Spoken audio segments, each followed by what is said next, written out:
Hi there, we're down at Woburn Golf Club today. We've got a really interesting day lined up now. This is one of the sort of big product launches that we get to deal with, and it is the brand new Titleist Pro V1 and Pro V1x golf balls. Like I say, massive product for Titleist. They're on a 2-year product cycle.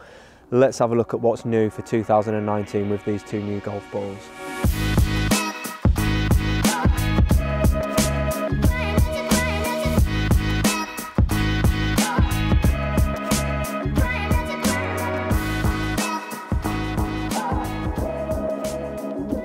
Okay, so what is different and what is new about the all-new Pro V1 and Pro V1x? Well, as you can see straight away, we've got a brand new box. Interesting design. You see that's quite striking when they've got them all stacked up in the pro shops. It definitely does catch your eye, and I do think that there is a sort of mark of quality about the boxes for these golf balls. So, like I say, very smart first impression of these golf balls, but it doesn't really matter what the box looks like when it comes to you know, how the golf balls are going to perform, and you know, what's the difference between Pro V1 and Pro V1x. Well, it's still a common question that people ask, and it's something that people can often get quite confused with, and it did get a little bit more confusing after the 2017 Pro V1 and Pro V1x launch, because we did see some quite drastic performance changes that year. What we saw that year with the Pro V1 was we saw a much more of a lower penetrating, lower spinning ball flight with the Pro V1.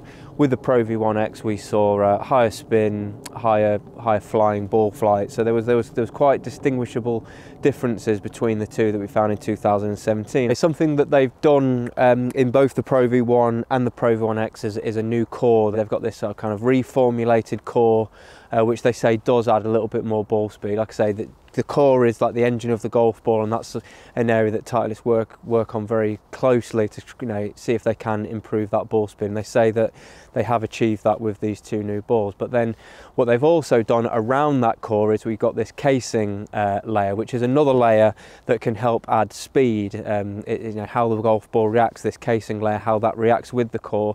They've actually made that a little bit thicker. So we've got a kind of a newer, stronger core. We've got a thicker casing layer. But then the one thing that they've taken away, like taking away the thing that can slow the ball down, is the cover. Now the cover is actually a little bit thinner. So thicker casing around that core and a thinner actual cover.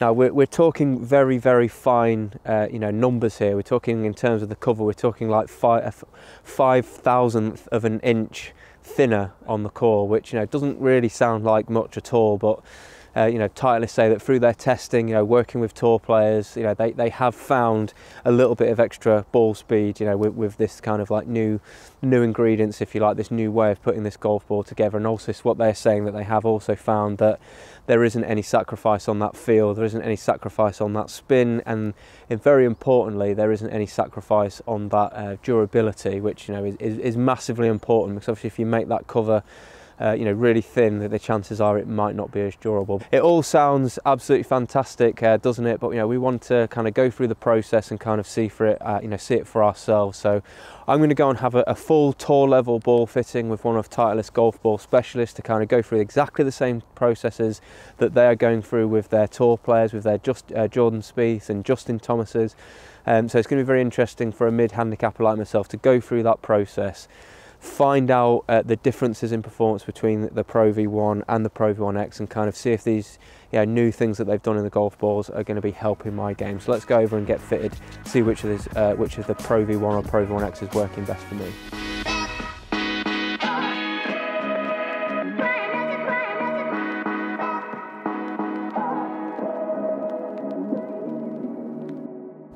Okay, so myself and Ant, we've just played a hole here. This is the first hole on the Dukes course here at Woburn. This is all part of the ball fitting process. This is exactly the sort of thing that Ant would be doing, working with the tour players, the elite players, the best players in the world. But let's just go back a step, Ant, to the fitting element that we did on the driving range. We had TrackMan set up. Tell us about you know, what we were doing there and what you were looking for to kind of ascertain whether or not it's the Pro V1 or the Pro V1x that's performing best for me. Yeah, absolutely. So on the range, we hit shots on the range, and the key thing is that we hit a variety of shots. We don't just kind of hit ourselves with with one club. We focus on all areas of the game. We've got some set numbers that we look for in our heads, but it's always built around the golfer and how the golfer wants to play their game. So if a golfer likes to see a high flying ball, naturally we're going to see a higher shot with a steeper land angle, which might be great. But likewise, there's going to be plenty of golfers out there that like to see the golf ball fly a little bit lower as well. After we hit the irons, then we go into the long game, the driver, make sure that the golf ball is working well for the driver. The key thing is that we cover all aspects of the game on that driving range, make sure that's kind of ticking all boxes, not just one or two. Absolutely, and we had the TrackMan set up for that, so that first sort of 50-yard pitch shot. Yep. That we were doing. Obviously, hit a load of shots with the Pro V1, hit a few shots with the Pro V1x. Even on that sort of shot, quite a delicate shot, would you still expect to see differences on the TrackMan between the two balls? Good question. I think we expect to see like subtle differences, like for yourself there was about 300 RPM change between the two balls. A lot of golfers place the short game as their kind of area of choice to kind of pinpoint feel. So with the differences in feel of V and X, this is kind of where we can ascertain what style of golf ball you prefer the feel of. And then when we started hitting the 7-iron, that was when we really started to see bigger differences, wasn't it, in terms of the height of the golf ball and of the spin. To you, with that, just on those 7-iron numbers, would that make you think that the X were possibly giving me more optimal TrackMan numbers? More optimal, yes, absolutely, more optimal TrackMan numbers, but as you well know, we play golf on a golf course, hence why we're doing some on-course testing as well. So you're always working with the player, trying to understand how the golfer plays their game. In your case, Pro V1 doing exactly its job, lower flight with a little bit less spin on it, about 1,000 RPM down. X, again, doing its job, higher flight, more spin, will give you more control. But on the basis that you prefer the slightly flatter flight, V would be the standout option. Absolutely. And then finally, we just finished off playing this hole. We just did just some very sort of short chip shots around the green to I said we had a good idea of which ball was working best for me, but we wanted to kind of, as Ant told me, sort of cross the T's and dot the I's on, just making sure it performs around the green. But maybe saw a little bit flatter and a little bit more spin with the X, but the Pro V1 was hitting the shot that I wanted it to hit. Completely, and I think the key thing here is as you get kind of shorter to the green, on a short game shot, spin is exactly kind of what's needed. Both golf balls are high spinning golf balls around the green, so we definitely found that you weren't losing anything with the V. I think the key thing as well that we kind of look for is that, can you notice any feel differences? Is the X noticeably harder, or is the V noticeably softer in this area? And some golfers will say that, some golfers won't, but everyone is different, and it's just making sure that you test it in all scenarios and not just with one club in a bay or in a net. Yeah, well, I'm going to go off and do a little bit more testing. I'm going to head over onto the Tavistock short game area just to put the balls side by side to be confident that I've hit enough good shots with each, so I can notice the performance differences. So I'm going to go and have a little bit more practice with both balls, and then I'll come back with more of a definitive conclusion. But I think I'm pretty sure of where I'm going to go at this stage. So Anne, thanks so much for your time. My pleasure. Thank you. Cheers.